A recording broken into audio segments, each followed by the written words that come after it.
ALADE Podcast les da la bienvenida. El espacio donde reunimos a los líderes más influyentes de Latinoamérica para explorar los últimos avances en la investigación, la academia y las nuevas ideas en torno a la epilepsia. Prepárate para conocer las voces que están cambiando el futuro de la neurología.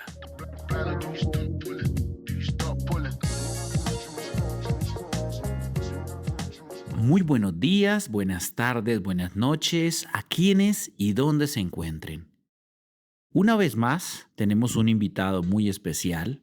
Continuando nuestro recorrido por Latinoamérica, hoy tenemos en nuestra serie de personajes al doctor Jaime Fandiño Franqui.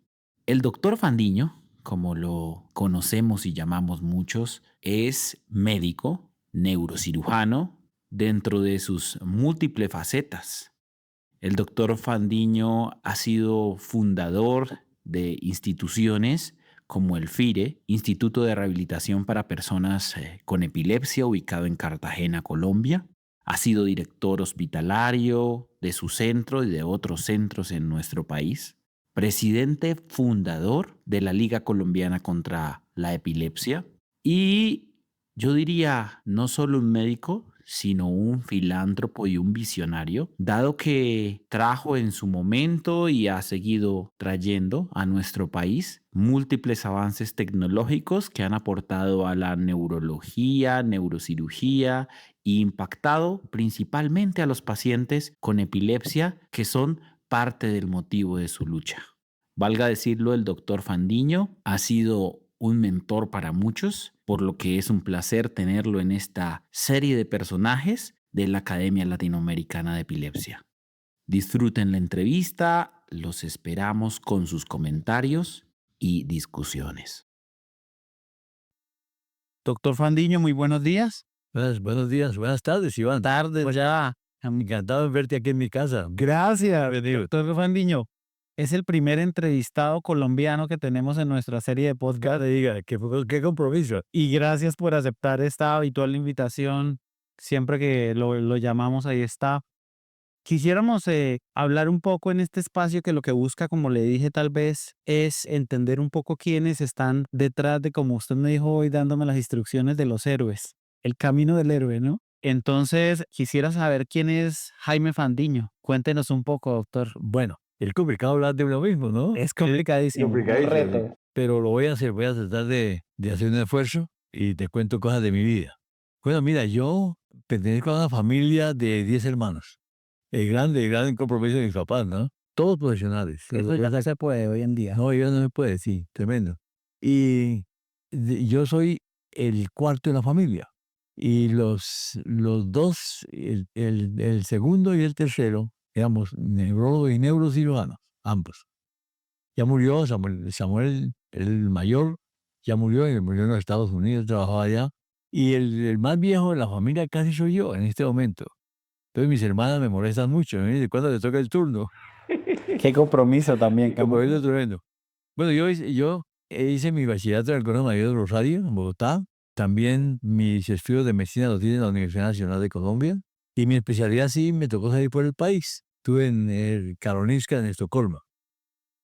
Allá hice mi... Antes de eso, doctor, ¿cómo nació su interés por la neurología? Porque, bueno, ahora me dice usted con un hermano neurólogo, bueno, un interés familiar por la neurología. ¿Y cómo nació ese interés? No, a mí me fascinaba mucho, siempre me ha fascinado a mí buscar la causa de la epilepsia, ¿sabes? ¿Y por qué? Porque yo tuve un compañero en el Colegio de Rosario que le daban convulsiones. Y entonces yo le preguntaba, ¿y qué tienes? ¿Y qué tienes? No sé, no me han dicho. ¿Y usted qué veía? Cuando estaba en el No, colegio, me no, pues imagino le daba que la eso lo convulsión en todo el impresiona. cuerpo, se caía y le daba convulsión. Y Delante de todo el salón, frente a el todo. salón. No era muy frecuente, pero de vez en cuando, paz, era terrible eso. Entonces ahí aprendí yo a que es un padecimiento tremendamente grave. Cuando yo me fui para Suecia a hacer mi especialidad en neurocirugía, tenía en mente eso, saber cómo vivían las personas con epilepsia en Suecia. Me encontré una cosa extraordinaria, una organización magnífica. Fíjate que Susan Lund fue era sueca, presidenta del Biro Internacional de la Epilepsia también. Era una persona más o menos de la edad mía ya. Bueno, entonces tuve en mente eso y visité varias veces la Liga contra la Epilepsia en Estocolmo. Me hice amigo de algunos de los médicos que trabajan ahí, unos neurólogos muy conocidos. Me hice amigo de ellos y siempre iba por ahí cada 2 o 3 meses a ver qué pasaba con eso. Cuando yo llegué a Colombia de nuevo, yo llegué al Hospital Militar de Bogotá porque era oficial de la Armada. Sí, ¿no? Entonces llegué al Hospital O Militar. sea, médico, militar, ¿qué otras facetas ha tenido? Ahí hay muchas. Y mamador de gallos. Bueno, bueno, excelente, excelente. Bueno, entonces llegué y lo primero que hice fue indagar sobre eso. ¿Qué pasó con las personas con epilepsia? No había nada en Colombia. Tú como neurólogo, Iván, sabes, tú eres mucho más joven que yo, obviamente, pero en el tiempo que yo llegué, no había nada. Conocíamos el Epamín y el fenobarbital. La Y las capacidad ganas de ayudar. y la ganas de ayudar, sí. Entonces me fui para Chile, donde estaba el profesor Asenjo, en el Instituto de Neurología y el Sistema Nervioso, le llamaba allá. Bueno, me recibió 6 meses y allá conocí a una mujer extraordinaria, una psiquiatra, neuróloga psiquiatra, que era la doctora Ay Cárdenas, que vivía en Santiago de Chile, que ha fundado la Liga Chilena contra la Epilepsia. Entonces me fui donde ella y ella me prestó los estatutos de la Liga Chilena contra la Epilepsia. En base a esos estatutos, entonces yo me vine, ya después de haber estado allá con el profesor Asenjo, me vine y fundamos en Cartagena, porque ¿cómo llegué a Cartagena? Es otra cosa importante, yo soy cachaco, yo soy bogotano, ¿no? Entonces, simplemente porque el decano de medicina de la Universidad de Cartagena, Valga, recuerde que nos escucha toda Latinoamérica. Cachaco es un epónimo de cachucha, chaqueta y corbata, para los que no somos colombianos. sí, exactamente, sí, exactamente. Entonces, yo estaba ya con el profesor Asenjo cuando recibí la comunicación del decano de medicina de la Universidad de Cartagena. Nos invitaban a que fundara el servicio de neurocirugía en la Universidad de Cartagena. Una oportunidad tan bella no se ofrece todos los días. Inmediatamente. ¿Por qué me la ofrecieron? Porque era oficial de la Armada y estaba muy ligado a Cartagena. Entonces me fui y fundé el servicio de neurocirugía. Ahí comenzó mi tarea tremenda, tremenda. Y al mismo tiempo fundé la Liga Colombiana contra la Epilepsia. Creo que ahí, bueno, dos cosas.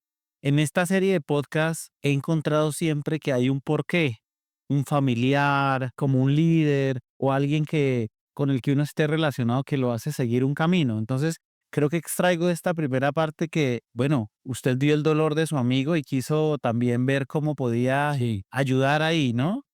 Me queda sin respuesta, doctor Fandiño, porque es su hermano, ¿no? Pero bueno, en esa primera parte, y una pregunta que le quería hacer justamente en ese contexto es cómo era la medicina en ese momento, ¿no? Porque es bueno también ver con el espejo qué era lo que pasaba antes. O sea, lo que usted dice, el cuidado de los pacientes con epilepsia eran 2 medicamentos, pero ¿qué más se hacía? Mira, fuera de examinarlo neurológicamente, porque en ese tiempo quizá la medicina era más semiológica que ahora. De acuerdo. Es decir, los signos y los síntomas eran fundamentales. En ese tiempo se hablaba del gran mal, del petit mal, gran mal y petit mal, ¿no? Que hoy día no se usa eso.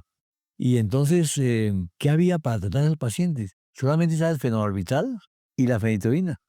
No había salido la carbamazepina todavía, ni ácido valproico. Estaban esas dos drogas nada más. Y pasaron como 30 años antes de que apareciera el ácido valproico. Entonces, con Epamín. Había lo que había. Había lo que había y un buen diagnóstico. Y eso sí, era una cosa interesantísima. Había mucho interés sobre el sueño en ese tiempo. ¿Por qué? Porque los individuos que no dormían bien hacían más fácilmente convulsiones. Bueno, interesante. Entonces uno le decía a usted dormir mínimo 8 horas diarias. Tomás esas tabletas con horario preciso. Tome Lepamín de 100 miligramos, tómese uno a las 6 de la mañana, otro a las 6 de la tarde. Y disciplinando a la gente, que no toman alcohol. Ahora, ¿qué había en científicos? No había escanografía. Cuando yo llegué a Colombia no había escanografía. O sea, ¿cómo hacía uno para sospechar un tumor, por ejemplo? Clínicamente y luego la arteriografía. Por el deterioro y tal vez compromiso de Al pares. fondo del ojo, ahí ya hay el hipertensión papilema. intracraneal. Sí. También, si había una cuestión focal, una hemiparesia, Ok. trastorno de la marcha, la fascia es fundamental, Claro. ¿no? Y era muy semiológica la medicina. Mira, la mitad del siglo XIX fue la época más florida de la medicina. 50 años, más florida. Tal vez tú te acuerdas. Donde hubo más preguntas por responder. Claro, ahí está Pasteur, ahí está toda la medicina alemana, todo el desarrollo en ese medio siglo. De acuerdo. Y la medicina italiana y la medicina Ahí estaba una persona fundamental en la neurología, que era el doctor Charcot. Era de esa época, puro semiológico, ciertamente. Y ahí se bandía uno con el dopamina y fenobarbital. Sí, bueno, tenemos un buen inicio ahí, una buena base de cómo estábamos hace, ¿eso qué año era, doctor Fandiño? En 1965. 65, ok. 465. 64. Bueno, y un año que a usted lo conecta mucho porque en 1964, y eso, con eso retomamos la otra parte de ese mensaje o esa historia con la que veníamos. Usted fundó la Liga Colombiana contra la Epilepsia. Sí, tuve ese gusto porque aproveché un espacio abierto. La neurología clínica en ese tiempo no estaba muy desarrollada. Y los neurocirujanos, los pocos que había en Colombia, hacíamos neurología también. Claro. Con la neurología al lado de la neurocirugía. ¿Eh? Entonces, me tocó eso. Así me tocó en el Hospital Universitario de Cartagena hacer las dos. No había neurólogos. ¿Y qué lo motivó, doctor Fandiño, a crear esas instituciones? Precisamente la protección de la persona con epilepsia. Siempre el rastro de mi amigo, que eran las convulsiones, ¿no? Siempre te hallo en la mente qué hacer con una persona así. Y en Cartagena me encontré con algo terrible. Uno se iba a las salidas del mercado público y veía 3 o 4 personas que le daban convulsiones. A salida de la iglesia, por ejemplo. Eso me motivó más a mover a la sociedad de Cartagena. Porque eran más voluntarias que me ayudaron, gente muy buena, ¿no? Porque no solo no lo hice yo, obviamente.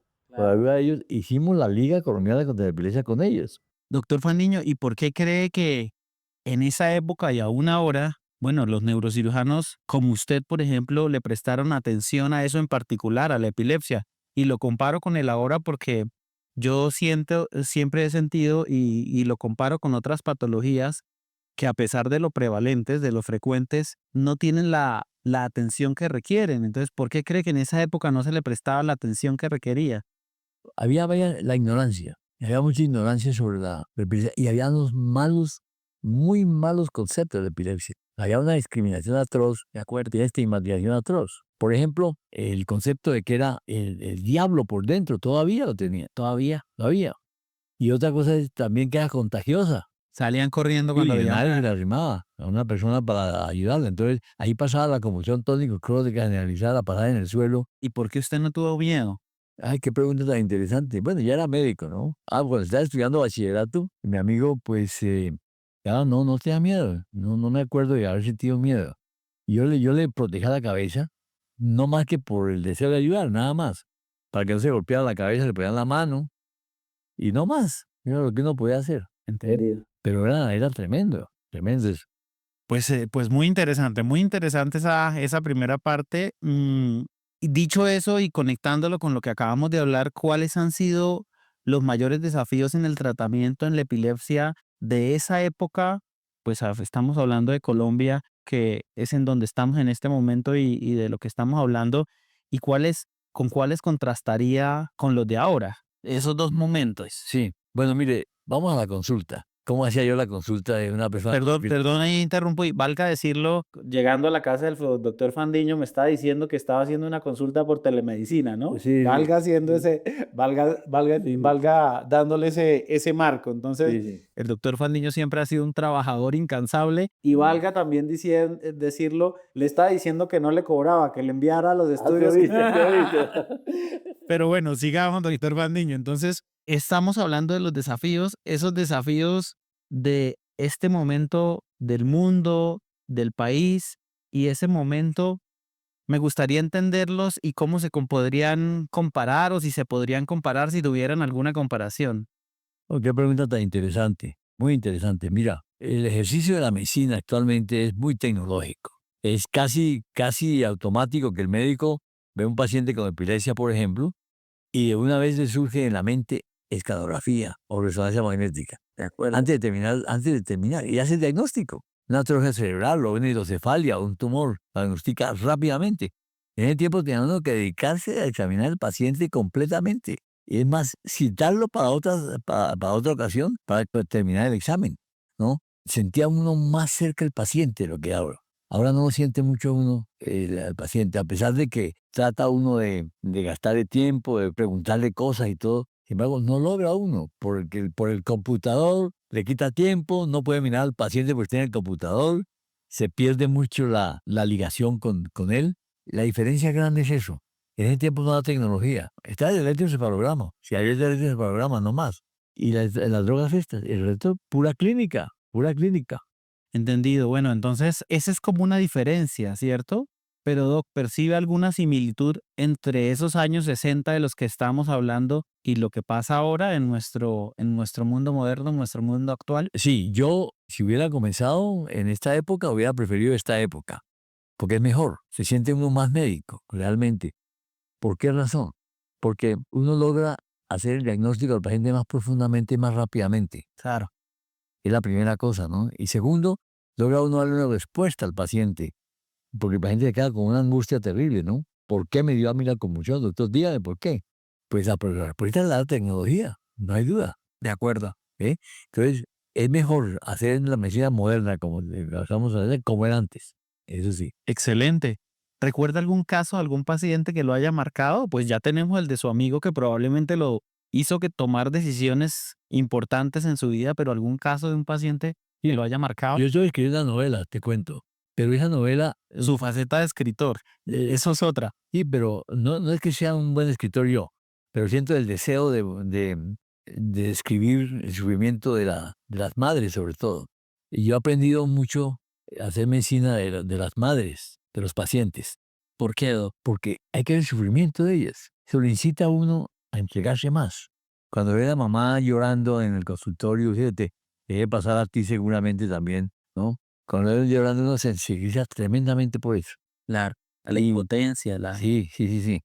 Y entonces, ¿qué paciente? Me preguntas tú, ¿qué paciente? Yo tengo un paciente especialísimamente, cuya madre yo entrevisto con mucha frecuencia.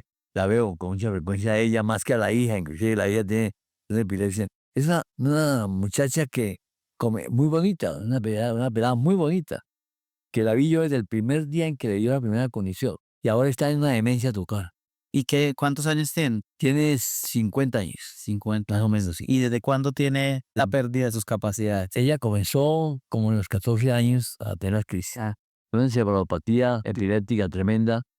Fue operada de epilepsia. La operé yo de epilepsia, el lóbulo temporal. No volvió a hacer crisis del lóbulo temporal, pero siguió haciendo crisis generalizadas. Y me sensibiliza mucho ella porque el entorno familiar es algo muy especial, ¿no?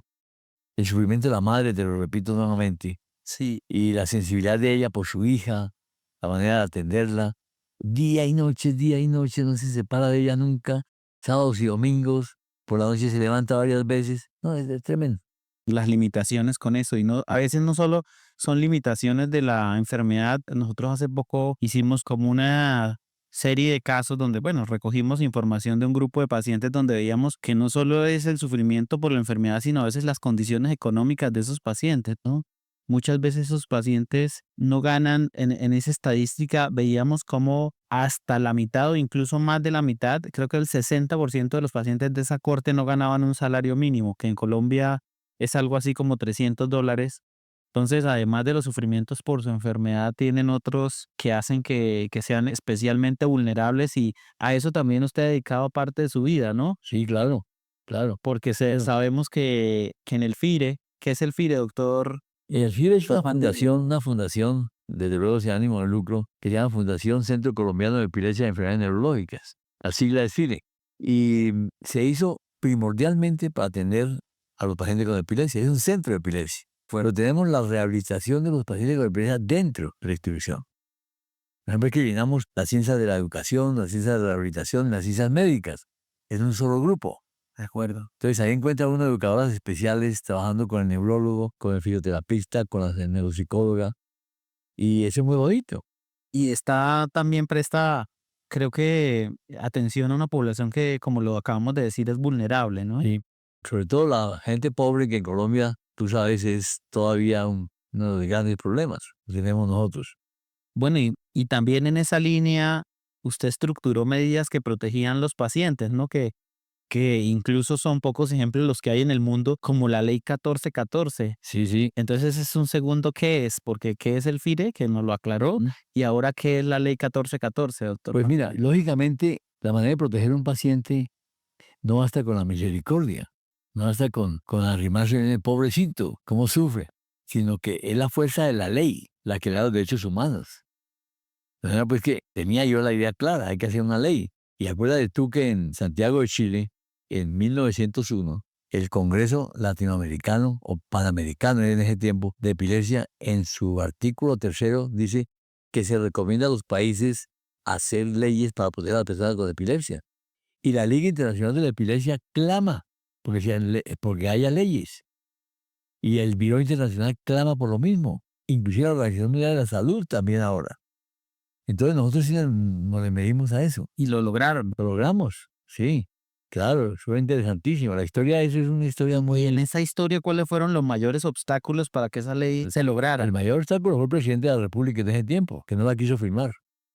Es decir, ¿Quién era? el doctor Uribe. Uribe, Sí, Álvaro no Uribe. la quiso firmar porque él decía que entonces había que hacerle a cada enfermedad una ley.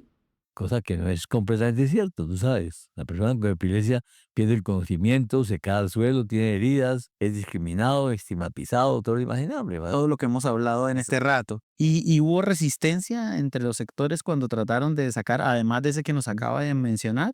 Te voy a dar un secreto, si tú quieres sacar una ley, te voy a dar el secreto cómo hacerlo. ¿Cómo hacerle? Mira, primero me conseguí un senador de la República, el doctor Manuel Virgües, una persona muy especial.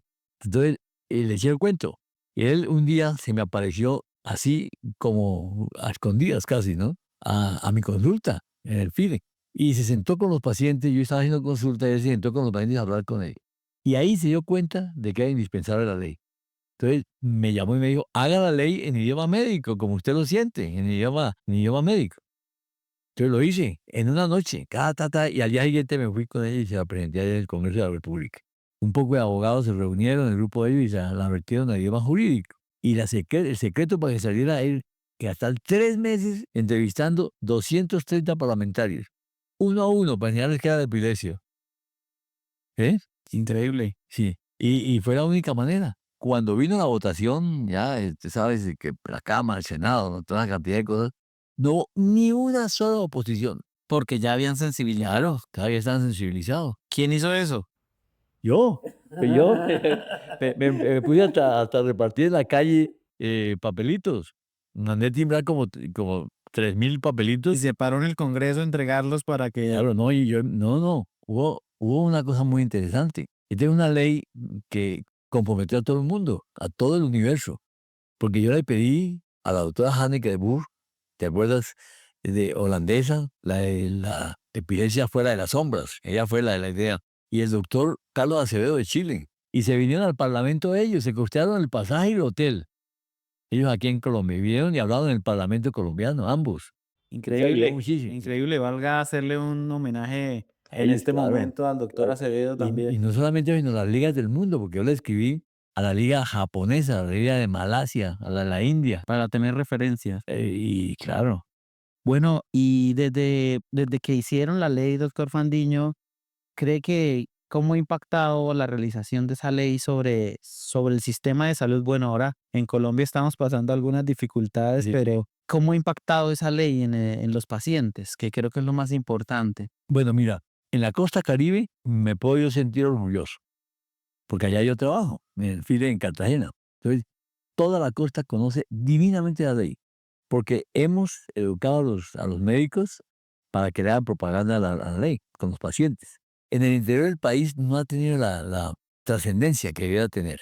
Sin embargo, Nos toca retomar. sí, toca retomarla. Y hay que seguir, seguir, seguir. Sin embargo, ahora con la mesa técnica de epilepsia que hay en el ministerio y la sensibilización que tienen los neurólogos, desde luego, ya se está haciendo conocer más. Sí, pero igual yo siento que entre los pacientes está internalizada. Nosotros cada que hablamos en algún espacio decimos que existe, decimos que hay que utilizarla porque creemos que es una herramienta que no puede quedarse como letra.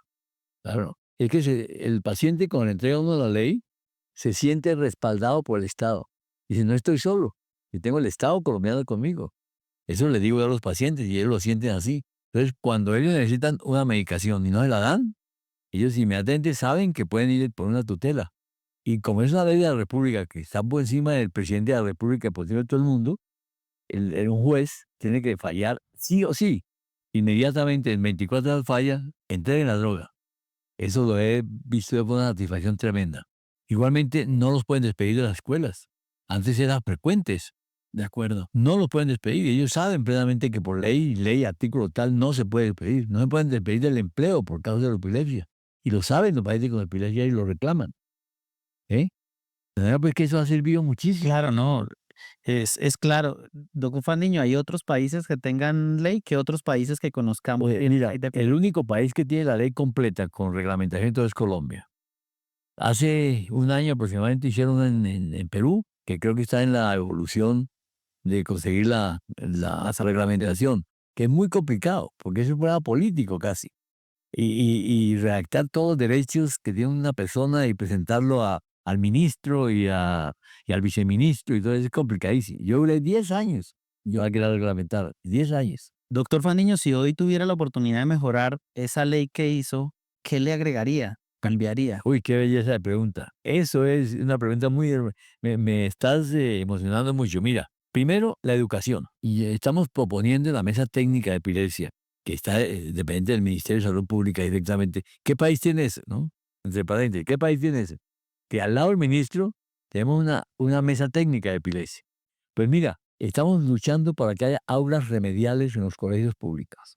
Que una madre que tiene un niño con problemas y otro sin problemas, llega al colegio público y le diga, señor Estado, eduque a mis hijos, porque la educación es un derecho fundamental.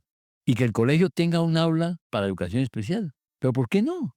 Si tiene un aula para los niños cognitivamente bien, ¿por qué no la puede tener para un niño con una educación especial que tiene dificultades? Así se acaba la discriminación y la estigmatización, porque están en el recreo a jugar todos y se dan cuenta de que el niño con retardo mental o atraso mental, camina raro, ¿no? Que no tiene presente de gravedad, que le salen las babas, ¿no? Que tiene las encías gruesas, ¿no? Los ojos colorados, y se acostumbran a verlo y lo ayudan. De acuerdo. Sí, Bueno, interesantísimo, interesantísimo. O sea, mucho trabajo por delante. mucho trabajo. Y otra cosa importante, la prevalencia de epilepsia en Colombia, que lo dice la ley 1414. Nosotros hemos hecho estudios de prevalencia, pero no son confiables. Sí, vale decirlo, el año antepasado el ministerio publicó uno con los datos que está extrayendo de todo el sistema. Y Nuestro sistema en Colombia tiene incluso una comunicación universal, entonces publicó 1.3% como prevalencia de la epilepsia en Colombia, basado en los datos que reportan todas las instituciones, sí. que debe haber un porcentaje ahí que no se está teniendo en cuenta porque habrá gente que nunca habrá ido al médico. Pero hay algo muy interesante. Acuérdate que el doctor Jaime Gómez González, en el Instituto Neurológico de Colombia, Sí, presentó en el Congreso Panamericano de México un estudio sobre prevalencia de epilepsia que hizo en Bogotá y encontró el 20 por mil y el 2%, el 20 por mil. sí, Igualmente, el doctor Iván Jiménez en Medellín encontró el 22 por mil. Casualmente, es un estudio muy bonito, es el estudio que hicieron en Medellín. Igualmente, en la costa caribe hicimos en 3 departamentos, en Bolívar, Sucre y Córdoba. Hicimos un estudio de prevalencia con unos epidemiólogos, que todo muy bien hecho, y encontramos el 20 por mil. increíble. El doctor Pradilla en Santander, ¿no? Nuestro colega del neurólogo, encontró el 22 por mil. Casualmente, todos esos Coinciden. Ahora, se dice que eso es antiguo, obviamente, pero ¿ha cambiado Colombia? No sabemos. La violencia. Probablemente siga siendo igual que hace mucho tiempo. Entonces yo no creo que tengamos un 11%, un 11 por mil. El 11 por mil puede ser para Estados Unidos hoy día. Sí, de acuerdo. No, lo que digo es que esa es la cifra reportada, pero probablemente habrá pacientes que nunca han consultado al médico. Sí. Entonces no están dentro del sistema de salud marcados con ese diagnóstico. Entonces, quiero hacer un resumen también de este segundo momento, doctor Fandiño, porque me parece clave es que con usted podíamos hacer un podcast de varios días de charla porque hablamos muy rápidamente del FIRE, pero el FIRE no es una institución que presta salud, sino es un complejo hospitalario Sí, claro. con torres dedicadas a educación, que hacen neurocirugía, a vascular, a infecciones, unidad de cuidado intensivo, unidad de monitoreo en epilepsia. Es un complejo hospitalario, valga decirlo, orientado al cuidado de los pacientes con epilepsia. Entonces lo mencionamos muy rápido, pero como nos escucha Latinoamérica, valga hacer esa aclaración. Ahí hay aulas remediales para los niños que tienen epilepsia donde los enseñan mediante terapia también a mejorar sus habilidades, pasando desde eso hasta militar, escritor, y realizó una ley, lo dejaron entrar al Congreso, lo que probablemente no pase con la mayoría de ¿Sabes quién? El nosotros. doctor Benedetti era el... De verdad. Claro, él era un hombre bueno. Un buen neurocirujano que todavía está en la costa. No, el doctor Benedetti, el político. Ah, el Que político. está ahorita de Pensé que era el neurocirujano. No, no. Total. Él estaba de presidente de la, del Senado, del Interesante. Congreso, y me dio un pase, él, Ah, con la Benedetti, el lista. actual, el actual ministro. El ministro. Bueno, esos bemoles solo los entendemos los colombianos. Sí, sí. Pero pues me gustaría como ir dándole, por eso hice ese resumen como general del doctor Fandiño, que ha sido uno de nuestros ejemplos para todos los que estamos interesados en este camino de lo que es la epilepsia como ciencia, si se pudiera llamar así. Pero doctor Fandiño, después de tantos años de lucha, ¿cuál considera que ha sido su mayor satisfacción profesional? Mira, si yo con mi arte de neurocirujano le quité a un paciente la epilepsia, con eso valió la pena mi vida. Yo fui el primero que hice la cirugía de epilepsia en Colombia. En el FIDE, precisamente, ya la comencé. La comenzamos por la cirugía paliativa, la cayotomía, ¿no? Y luego nos metimos ya en hacer el lóbulo temporal. En este momento hemos hecho más de 1000 cirugías de... O sea que cumplió Claro, esa supermeta. obviamente, es una satisfacción enorme, enorme. Y el desarrollo del país, ¿no? De acuerdo. Doctor Fandiño, si pudiera enviar un mensaje a los médicos jóvenes que, bueno, yo ya estoy sobre los 40, entonces no sé si sigo su camino, no sé si estoy incluido entre los jóvenes o no. No me puedes alcanzar, no me puedes Ya alcanzar. salí de la Young Epilepsy Session, pero si tuviéramos que enviar un mensaje a médicos jóvenes que desean trabajar en epilepsia, ¿qué les diría? Que se hagan, primero, en su práctica, se hagan al lado de un centro de epilepsia. Es decir, lo que decía el doctor Engel, que tú lo conoces muy bien, Gerald Engel, el centro de epilepsia es fundamental. Nosotros estamos luchando en la mesa técnica de epilepsia para que se hagan centros de epilepsia en Colombia, para tratar bien a un paciente y para un neurólogo o neurocirujano joven que quiera meterse en epilepsia, que se haga al lado de los seniors en un centro de epilepsia. Él no puede madurarse solo, no puede. Tiene que estar con seniors, con personas más viejas que le enseñen. Y que tengan la humildad para aceptar eso, porque hoy día los colegas jóvenes no tienen humildad. Ellos salen muy capacitados y son muy inteligentes y todo, hay que reconocer todo eso, pero les falta reconocer que otras personas mayores saben más. ¿De acuerdo? Sí. La trayectoria y todo lo que alguien puede haber visto en la vida creo que tiene que reconocerse y tiene que enseñarnos. Sí. Y hay otra cosa también importante, que obviamente el médico tiene que vivir bien y mantener su familia bien y poder viajar y poder comprar libros y todo eso necesita plata para eso. Pero no debe ser el dinero la punta de lanza permanente, sobre todo en el joven.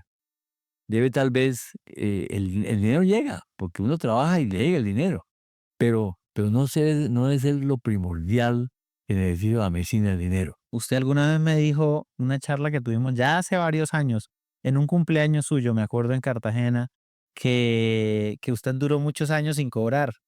Sí, así es. No, yo la cirugía de epilepsia nunca la he cobrado. La cobraba el FIDE, la distribución.